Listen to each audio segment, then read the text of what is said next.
Fulfill Radio, a voice you can trust. Broadcasting live presents Two Guys and a Bible with Don Preston and William Bell. Join us each week at 7 p.m. Eastern, 6 p.m. Central as we bring you exciting, sound, challenging, and comforting messages regarding the end times. Thank you for tuning in today. Don Preston is the founder of Preterist Research Institute, or PRI. Don is a prolific author, having written and published 19 books, a host of audio and DVD studies, and is a debater and defender of the full preterist view. His websites are BibleProphecy.com, Eschatology.org, and DonKPreston.com. William Bell is the founder of AllThingsFulfilled.com Ministries and has a website bearing the same name, and has authored 3 books, audios, and DVDs. He has published hundreds of articles and recordings. And now, ladies and gentlemen, welcome to Two Guys and a Bible broadcast with Don Preston and William Bell.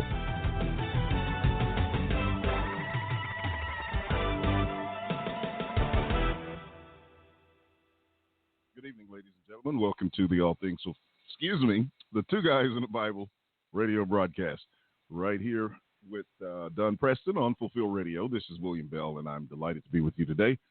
Let's see if we can get Don in. I'm sure you had probably a problem or two, maybe, trying to dial in, but let's see what happens when we open the line.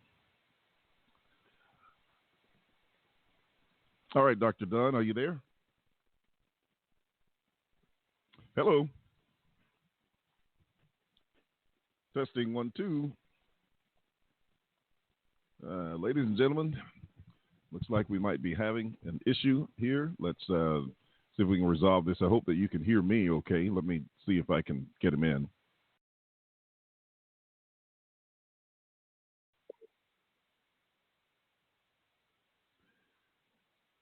Okay, we're going to try that one more time. Don, are you able to hear me now? I can hear you now. Can you hear me? I can hear you. We're good. Very good. Very good. Well, I'm working with my laptop tonight, and I have a brand new set of earphones. And so in my test, everything looked good. But, of course, on my desktop and my other set of earphones, they look good as well. So, I'm just hoping that the quality is okay with everyone and that everyone can hear me, that you can hear me well, et cetera, et cetera. Yeah, well, it's better than it's been in several weeks now. So it's a lot. Okay, very good. So that's good. Well, it may be that the sound card on my desktop is going bad. We've had several storms in our part of the country over the last 6 or 8 months, and with some lightning in which it knocked electricity off, and it did this and it did that. So it's very possible that it did some damage to my sound card on my desktop. So anyway, it's good to be here. Glad to hear that my audio is somewhat better, and hope it stays that way. And so, how are things in Memphis, Tennessee, William? Well, so busy today, I hadn't had time to even figure out what's going on in Memphis, Tennessee. For the most part, caught a few news clips, maybe a couple of on Facebook, and that's about it. So other than that, I'm just like an ostrich with my head in the sand because I don't know what's happening around. Other than that, things are fine. So, the city is still here. I guess that's a good thing. Well, I'm glad to report, by the way, that one of our listeners, Rod Rupert, just let me know that my audio is good. So that's an encouragement. That does let me know that my desktop is the issue. And so I guess I'll be using my my laptop to do this program until I can find out what in the world is going on. I may just have to get another sound card in that computer. But at least it's working good, and that's great. That's great to hear. I can also try this new set of earphones with a microphone and see if that works. It has indeed been a busy week.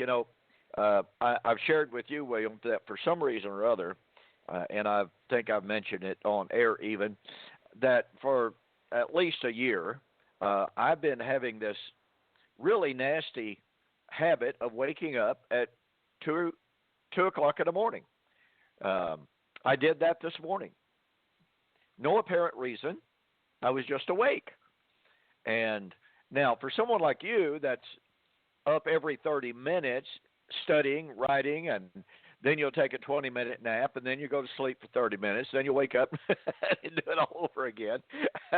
That may not be unusual, but for Mr. Preston, that's – say what? I'm in rehab now. So at least I've been trying to get to bed. On good nights, I will go as early as 10 o'clock. Wow.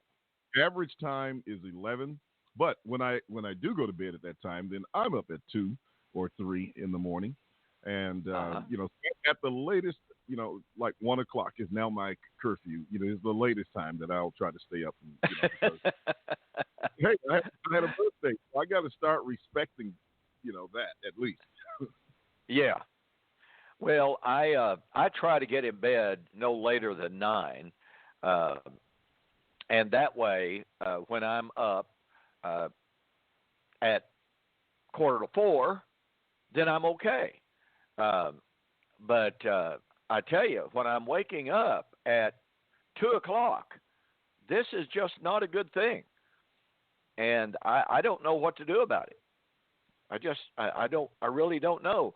Jan says, well, you just need to work harder and wear yourself out, and that way you'll just sleep longer. And I said, work harder? Really? Seriously? Oh, goodness. So I don't know. I don't know. Go ahead. I said if I went to bed at 9 o'clock, I'd be up bright-eyed and bushy-tailed at 1 o'clock. I know. And, this is something new for me. I've never had this problem of waking up at 2 or even 2:30.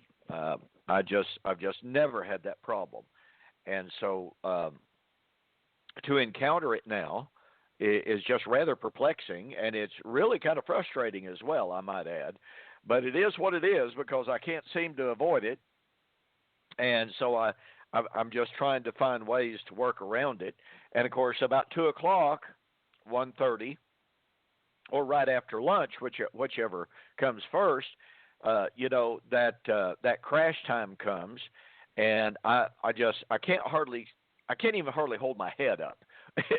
It is nap time, and I'm not like you because you can take a power nap 15, 20 minutes and you're good to go. Me, when I go to sleep after lunch, I'm dead to the world for 2 hours, and I absolutely hate it.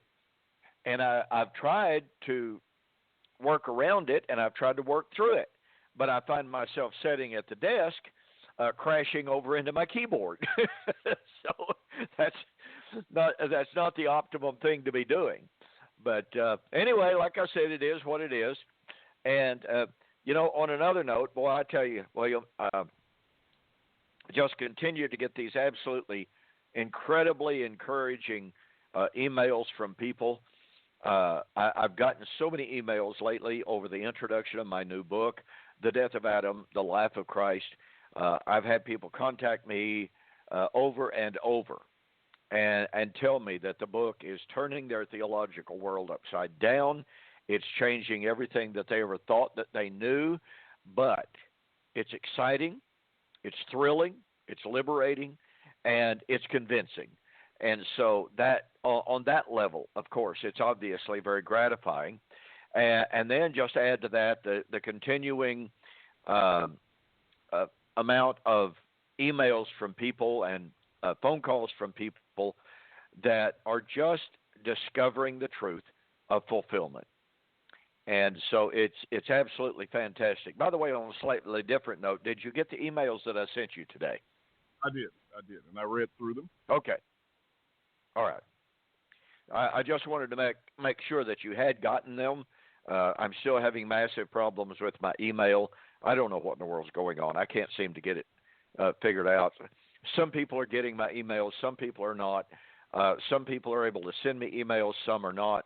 I had one guy send me, Holger sent me a manuscript, and he sent it to Gmail this morning, and then he sent it to my regular email address, and I didn't get it on my regular one, but I got it through Gmail. So It's just crazy. I have no clue what in the world is going on with my email. So, folks, if you're listening, and whether live or you'll listen on archives, if you've been trying to contact me by email and you haven't been able to, and you're wondering why in the world Preston hasn't responded to you, it's probably because I haven't gotten your emails. So please be patient with me as I try to work through that. Anyway, as we've said so many times, really, really exciting times that we're living in as more and more people discover the truth of covenant eschatology.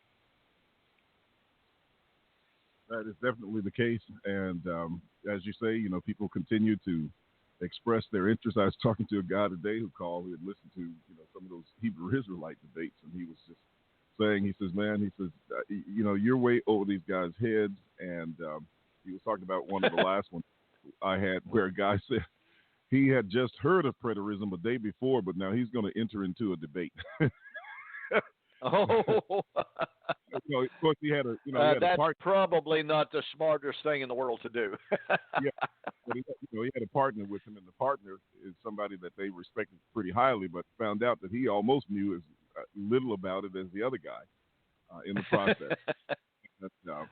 But the good thing about it was these guys are able to see through that, and so they were.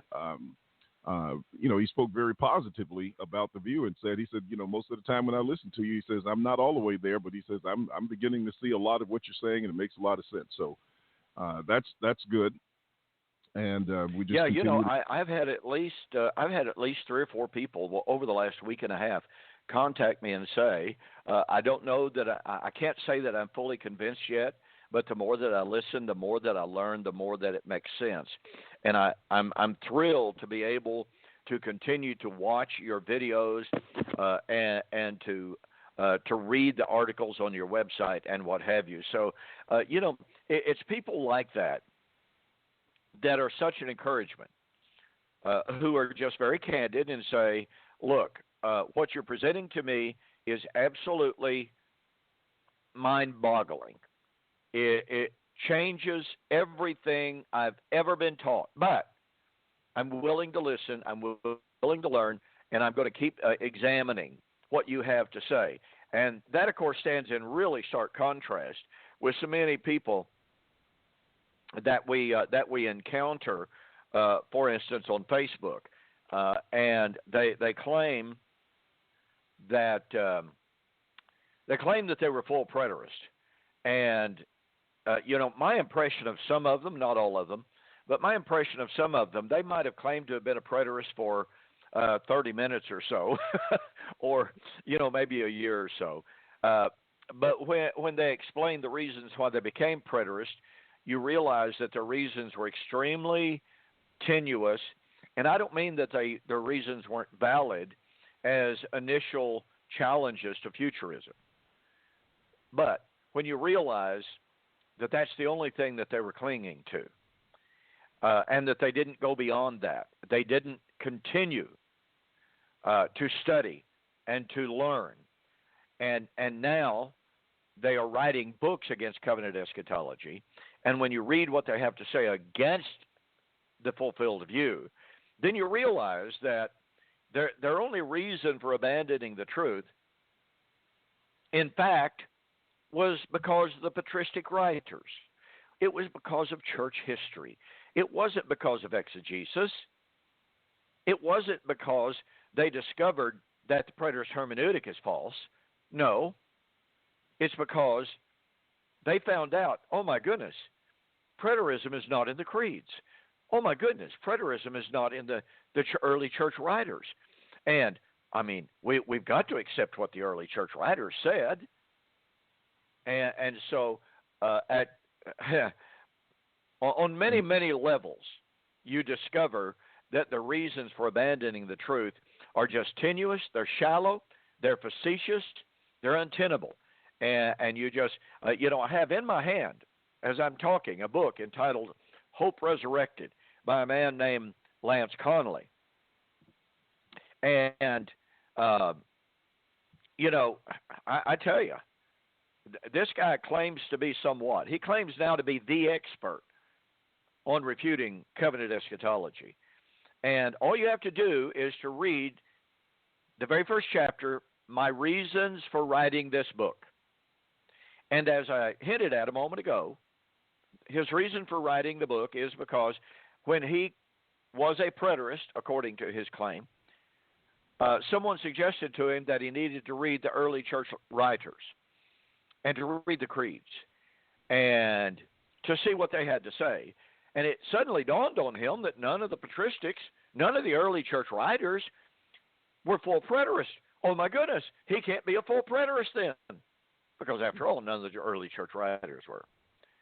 And so, I mean, it's just, it's really quite amazing, and it's sad when you encounter people like that. And it's so refreshing when you encounter people who, on the exact opposite of that, are willing to say, well, it really doesn't matter what the patristic writers said. Really doesn't matter what the creeds say. What really matters is what the Bible says, and that's where I'm going to take my stand. That's exactly right. And, you know, what you end up discovering when you start following these guys who put so much, you know, credence and stock in the creeds is if you read them clearly enough, long enough, you'll find out that they're contradicting themselves left and right. And then acknowledging, like, you know, the situation was with Michael Holloway, when he quotes from Justin Martyr. Justin Martyr ends up telling us there are many faithful Christians who believed otherwise, didn't believe in a bodily resurrection, you know, physical body rising from the dead. That's right. He called them many faithful Christians. So these guys were aware that there were differences of views, and yet they hone in on the one that suits them and try to deny the other. And there are all kinds of traces and evidences of some of the doctrines that relate to preterism in those writings. All people have to do is just carve them out. Yeah, and what you say there is, I mean, it's so incredibly true, and you can so easily find things in those early church writings that just completely refute what these guys are saying, as you pointed out there. I mean, Justin Martyr's comments on the faithful Christians who did not believe in the resurrection of the physical body, I mean, it's earth-shattering for these guys. But, of course, they go, well, you know, that's just one guy. and, you know, just recently on Facebook, I had asked Sam Frost and Lance Conley, Jeff Cunningham, and some others, is physical death the enemy of the child of God who is forgiven of their sins, washed and cleansed in the blood of Christ? Well, Frost came back, and all he offered was ridicule. Well, Preston wants us to believe that suffering cancer and heart attack and the loss of loved ones, that's good news. That's wonderful. You know, which of course is no answer whatsoever. But the interesting thing about it is when you read some of the early writers, Athanasius is a prime example of this. Athanasius, over and over and over again, talks about how death has been crushed. Death has been defeated. We no longer suffer death as a curse, as was true in aforetime. He does everything except, quote, from 1 Corinthians 15, by the way. And so here's Athanasius. And by the way, several other of the early church writers say exactly the same thing. Death is defeated. Death has been overcome. We have life. We have immortality. Death is no longer the enemy. And if you show this to these guys, these so-called former preterists, if you show these quotes, all of a sudden, what the patristics say don't matter. It doesn't matter after all, even though they'll quote them all day long to make their point. Here's their stock answer. Here's their stock answer. Yeah, but none of them were preterists. They all believed in the future coming. So regardless of how much preterist or preterist, I can't even say it, Doug. But no matter how many statements that they make in support of preterism that demonstrate, you know, if you follow it to its logical premise, it's just like you're dealing with, you know, many of the amillennialists when we wrote that article, to whom must we go? If you take all of their state and follow them to their logical end, you're going to end up with preterism. That's right. No question about that. Absolutely not. So anyway, it's more than interesting. In fact, I'm currently working on an article on this issue of is physical death the enemy, and I'm going to be using a lot of these quotes from the early church writers to demonstrate. And by the way, as I pointed out in one conversation just the other day, those who today want to claim that physical death is the enemy of the child of God evidently have never read from the Fox's Book of Martyrs. And the view of the early Christians, the earliest Christians, including Paul and the New Testament writers, by the way, all of whom not one time expressed the belief that physical death is now the enemy of the child of God. Rather, we have Paul saying he had a desire. Now, the Greek word there is epithumia, and it is a Greek word that in some context is translated as lust. It is earnest desire, earnest longing. Paul said, I have a desire to depart and to be with Christ. And that hardly speaks to a guy who felt like physical death was his enemy. And of course, I've asked Sam Frost, if it's true, as you say, as he does, that when the faithful Christian dies, they're ushered directly into the presence of God in heaven, exactly how and why is physical death the enemy of the child of God, since it transports the person to heaven? No answer. I've asked that question no less than three or four times now. Now, no doubt whatsoever, as human beings attached to physical relations, physical acquaintance, physical love, we hate it when that love is terminated in death. And yet, what do we hear in sermon after sermon after sermon at funerals? You know, I attended I never will forget this. I attended a funeral at Hilton, Oklahoma, some years ago. And the funeral was a very, very faithful Christian woman. She was just such a picture of decorum and grace.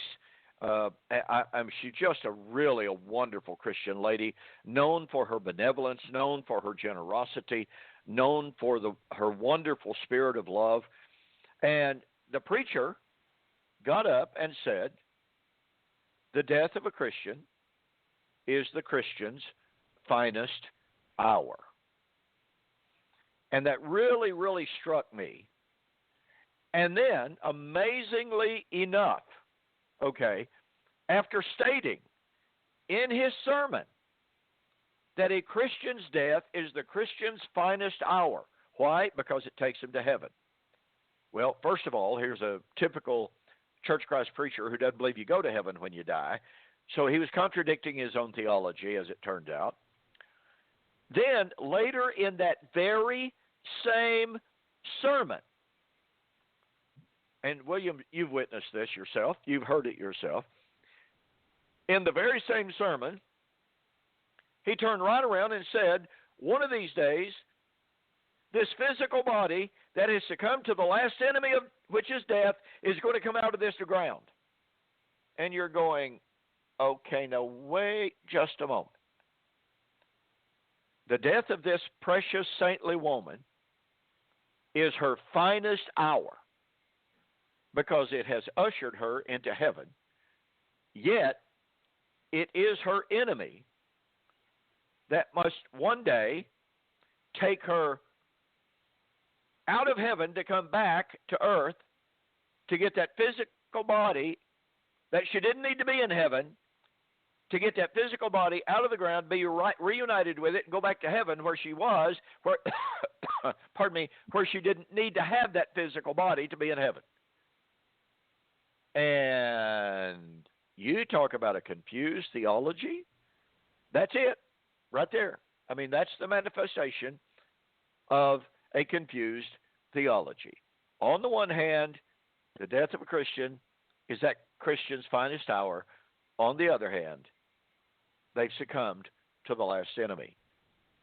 I sat there in that audience, and I kind of looked around. I couldn't help myself. I kind of looked around to see if anybody else was noticing the contradictions in this preacher's presentation. I mean, am I the only one that caught this glaring contradiction? On the one hand, it's the greatest hour. On the other hand, it's succumbing to the enemy. Evidently, nobody else caught it, or if they did, they didn't. They did not let it on with any body language. And so I left that funeral literally shaking my head, going, such is the confusion in the traditional amillennial view of eschatology and view of death and redemption and victory and life after death. Like I said, I'll never forget that day and the confusion that was more than apparent in that minister's presentation.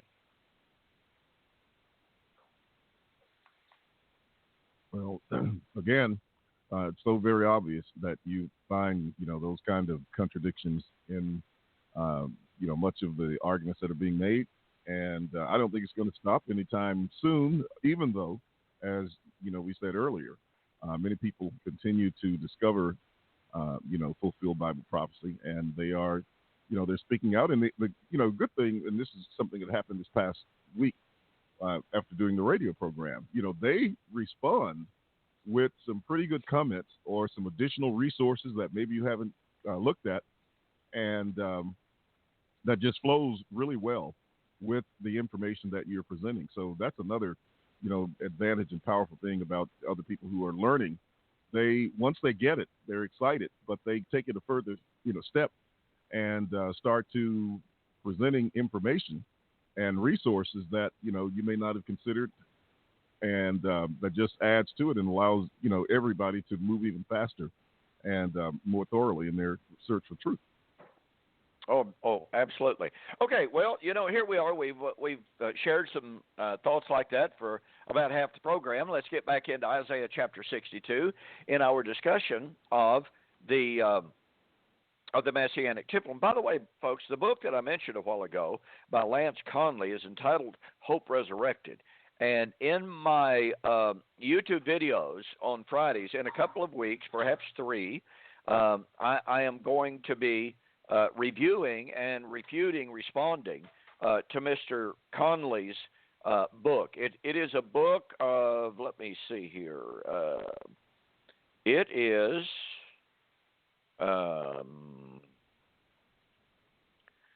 491 pages long. And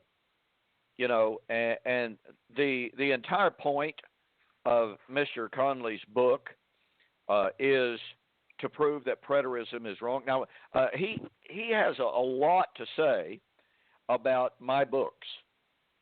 He does a lot of extensive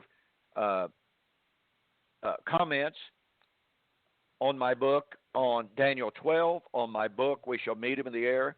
And then, but one of the problems that I have with Mr. Conley is his incredibly immature, incredibly crude, incredibly, at times, vulgar use of language.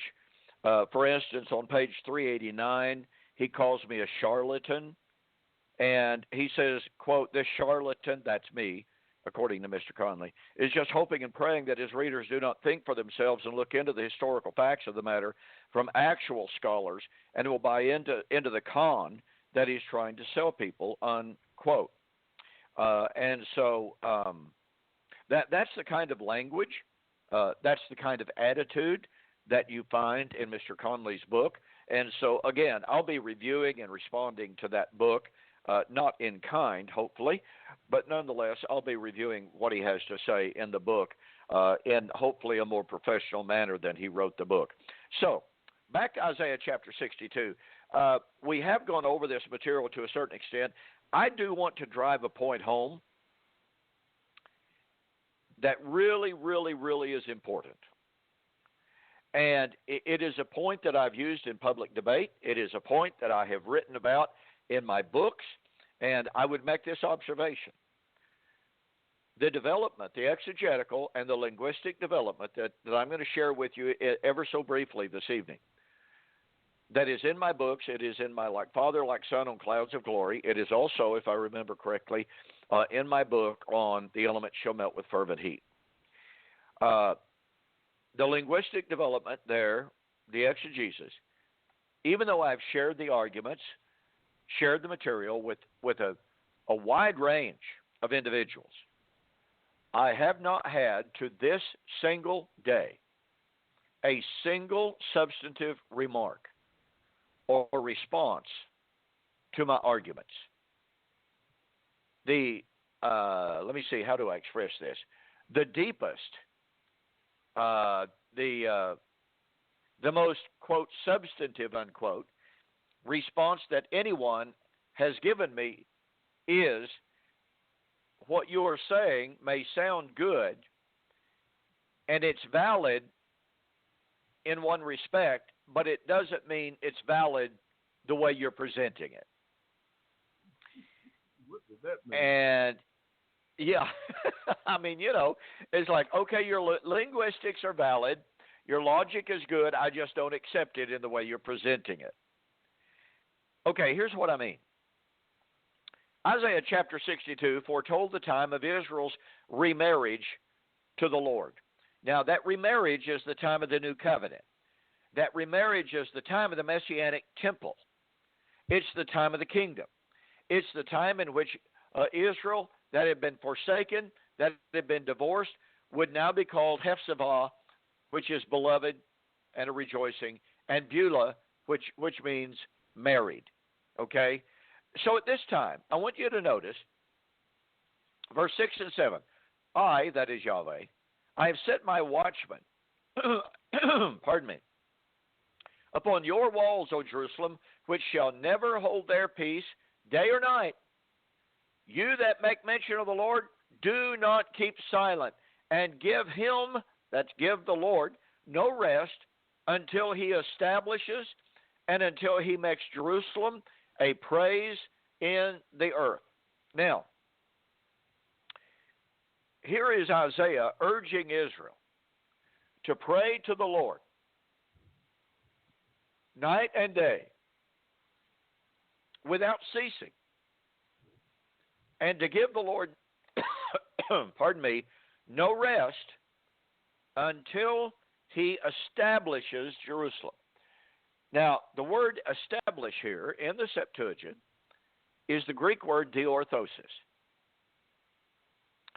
Diorthosis is used in Jeremiah 16. It's used in Jeremiah 23. It's used in other messianic prophecies, which, of course, is what Isaiah 62 is. It is used in other messianic promises and prophecies of the last days restoration of Israel. Under the new covenant, under David the king, that's especially Jeremiah chapter 23, by the way. And so this establishing of Jerusalem, this diorthosis, is the time of the restoration of Israel. Now, what's so significant about that is that in Hebrews chapter 9, the writer speaks of the law.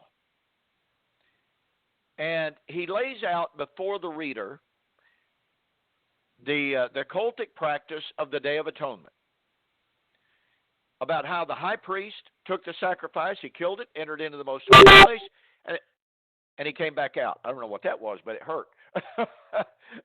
And so the writer says this: when these things, that's the tabernacle and temple, the altar, the sacrifices, etc., when these things were thus ordained, these priests went always into the first tabernacle, accomplishing the service of God, but into the second. Now here he's talking about that first tabernacle is the very first part of the tabernacle. It was known as the holy place.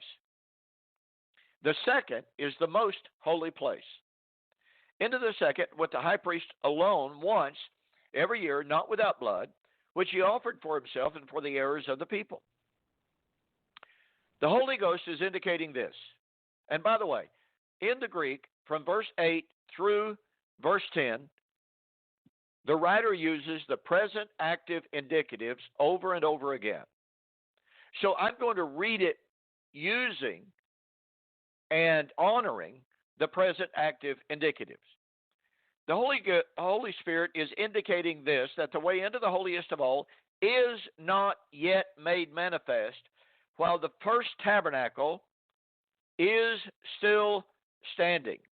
And it's more technically accurate to say still has standing. It's not talking about the physical standing of the building. He's not saying as long as the building stood, the Torah stood. No, as the way into the holiest of all was not made manifest, was not opened unto man, as long as the tabernacle had validity, as long as the cultus was valid, in other words. Okay, which is a figure for the present time, in which are offered both gifts and sacrifices that could not make him that does or did the service perfect, as pertaining to the conscience, which standing only in meats and drinks and divers washings and cardinal ordinances. Now, catch this, folks, imposed until the time of Reformation. The word Reformation here is the Greek word diorthosis. So here the writer of Hebrews tells the readers that the law of Moses, with the temple, with the cultus, would remain valid, having standing. As a matter of fact, you'll notice there that he says that it was imposed. Imposed. The Greek word that is used there means exactly what imposed means. Imposed as valid and binding.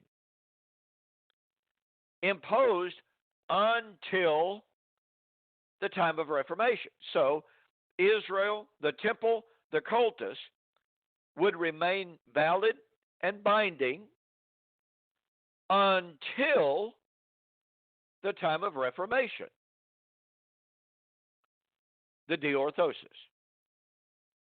Well, in Isaiah 62, they were looking for the time of the diorthosis. To put this another way, the diorthosis is the time of the wedding. The time of the wedding is the time of the restoration of Israel. Oh, by the way, the time of the restoration of Israel is the time of the resurrection. Hosea 13, Isaiah 25, Ezekiel 37, Daniel 12. So here we have Isaiah anticipating the time of Israel's restoration, Israel's glorification, Israel's salvation, which is the time of the Reformation. Now, I should point out here, and I think this is highly significant, that here in Isaiah 62, the writer is anticipating that time of the wedding, the remarriage of Israel, as the time of the diorthosis. I'd like to take us back to Isaiah 52, because this is all absolutely interrelated. There's a constant theme that runs throughout the entirety of Isaiah. It kind of chugs along there for a little while, and then in chapters 40 and following, it comes to the forefront.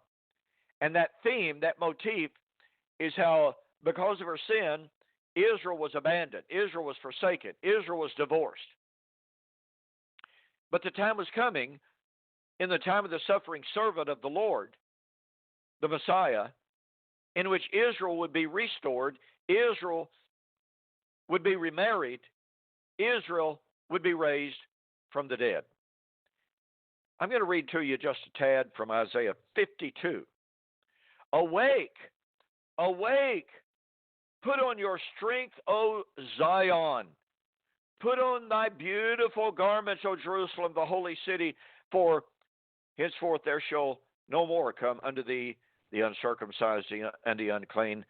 Shake yourself from the dust. Arise and sit down, O Jerusalem. Loose thyself from the bands of thy neck, O captive daughter of Zion. Now, what do we find here? We find the image of Israel being asleep in the dust.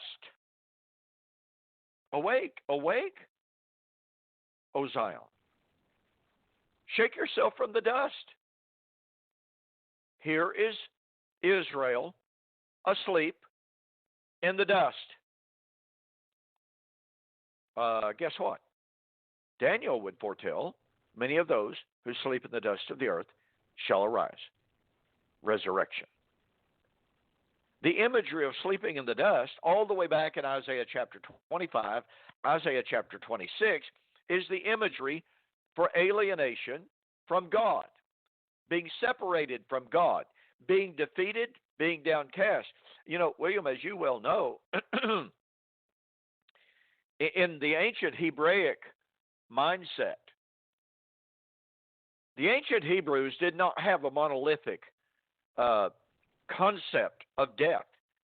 To them, if you had a chronic, incurable disease, you were dead. If you didn't have any children to carry on your name, you were dead. If you were separated, if a woman was separated from her husband, she was considered dead. If you as a nation were alienated from God through sin, carried off into captivity, you were dead. And so as, pardon me, as one scholar by the name of John Levinson pointed out, the ancient Hebraic view of death is far more comprehensive, far more broad-based than we in the Western world are accustomed to think. And he goes over some of those things that I just mentioned. And he points out that originally in the Hebraic worldview, resurrection was not the resurrection of a biological body. It was the restoration of the national life of the nation back to the land, back to the favor of God, back to a covenant relationship. That was the original concept of resurrection, according to Levinson. Well, it's interesting in the book.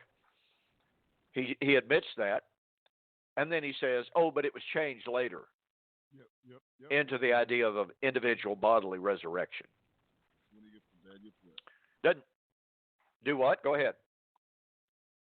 I just said when he starts. Are you there, William? Yes. Can you hear me? Yeah, you sound like you're far off, though. Well, I said when he starts treating on 12, then he begins to argue that Daniel 12 is the first place where it occurs. Yes. One of the reasons why I created the chart to talk about the consistency of what you're saying here on Israel dwelling in the dust.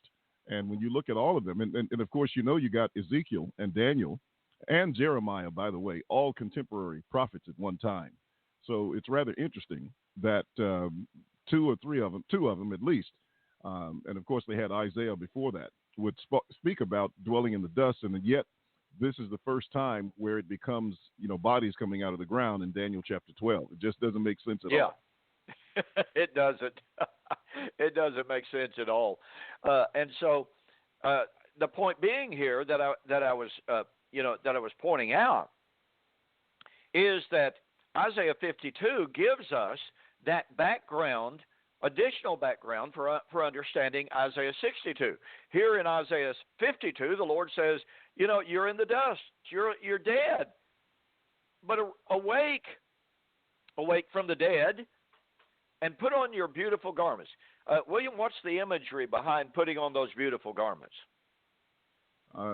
From my understanding, putting on those garments have to do with the clothing of tabernacle. That's tabernacle concept from what I've understood. Looking at Ezekiel 16, where God talks about entering into a covenant relationship with Israel, and then adorning her with all of these beautiful garments, jewels, etc. But they all had to do with the tabernacle, and so this I would think has the same idea. I don't doubt the tabernacle imagery is there. I understand Isaiah 52 with the concept of the remarriage and putting on the beautiful wedding garments. That was the concept of Ezekiel as well. Yeah, exactly. There's no real contrast between what we're saying here. And so my point in that is Isaiah 52 is put on your beautiful garments because you're getting ready to be remarried to the Lord, the promise of Hosea. Then what do we find over here in Isaiah 62? You will no longer be called forsaken. You will no longer be termed desolate. You're going to be called Hephzibah and Beulah. It's the remarriage. So we have a perfect tie-in here between the idea of remarriage and resurrection. And my goodness gracious, on the one hand, I understand this perfectly because for how many years did I fail to see this? And on the other hand, now that I see it, it's so clear, it's so clear, it's so plain, and it's so powerful that part of me is going, why can't everybody see this? Why doesn't everybody see this? I mean, because it's so exciting. And yet, William, as you well know, when you present this to an awful lot of folks who are holding to the traditional views, their response, well, that's just the most ridiculous thing I've ever heard. I never heard that before in my life, blah, blah, blah, blah, blah, which, of course, proves nothing at all. In my debate with Mac Deaver some years ago, Mac Deaver got up after I had presented several arguments over and over and over again with syllogistic argumentation. Mac Deaver got up, and all he did was ridicule. And he said, I have never heard such arguments in all of my life. Have any of you people heard these arguments? I've never heard these arguments before in my life. Well, I got back up, and I responded. I said, ladies and gentlemen, Brother Deaver stands up here and tells us he's never heard this stuff, never heard these ideas presented in all of his life. And I said, and I turned to him, I said, Brother Deaver, let me assure you of something. Your ignorance of these matters does not constitute proof of my error. Just because you've never heard of it doesn't mean it's false. And his body language at his table was, I must say, quite, it was worth the price of admission. I have to say that. But the point of it is, again, I spent many years myself not understanding any of this. But once you see the beauty of this imagery, now remember, Isaiah 62 is looking forward to the remarriage. The time of the remarriage is the resurrection. But the time of the remarriage is the time of the diorthosis. And the law of Moses, the old covenant, the old marriage covenant, would remain valid and binding until the diorthosis. Now, going to have to hurry here in order to get all this in. The word diorthosis is a really fascinating word in the Greek. In the Greek, it's sort of, it's used in medical context. And in medical context, in extra-biblical usage, diorthosis is used, for instance, if you had a broken bone, and that broken bone was reset into its proper place. Diorthosis means to correct what is out, to put back in the to put back in the proper place, proper order, proper function, etc. Now, Thayer's gives diorthosis as the restoration of the creation to its proper glory, something to that effect. So, the force of this must simply be caught. Diorthosis means to put back in its proper order, to restore as it ought to be. So, here is Isaiah talking about the time of restoration as the time of the remarriage, as the time of the resurrection, as the time of the diorthosis. Now then, I want to call everyone's attention to Acts chapter 3. In Acts chapter 3, just a few days after Pentecost, in which the gospel has been preached for the very first time, Peter and John go up to the temple, as is their usual custom. They're going to share the gospel of Christ with that audience. They heal a man who's been lame virtually all of his life. And the crowd gathers round. And they preach to them about the resurrection of Jesus Christ. And then they call on their audience, repent therefore and be converted, that your sins may be blotted out, when the times of refreshing shall come from the presence of the Lord, and he shall send Jesus Christ, which before was preached unto you, whom the heavens must receive, now watch this, until the times of the restitution. Now I'm reading from the good old King James Version. Until the times of the restitution of all things, which God has spoken by the mouth of all his holy prophets since the world began. Now, the word restitution, and in the New King James and in most translations, more modern translations, they render this as the restoration of all things. This is from the Greek word apokatastasis.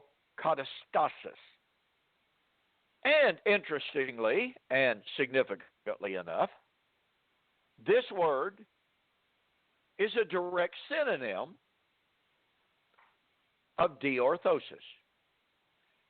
And, pardon me, just like diorthosis is used in Old Testament messianic prophecies of the restoration of Israel, the establishment of the everlasting kingdom of Messiah, likewise, the Greek word apokatastasis is used in the Septuagint, the Greek translation of the Hebrew Old Testament.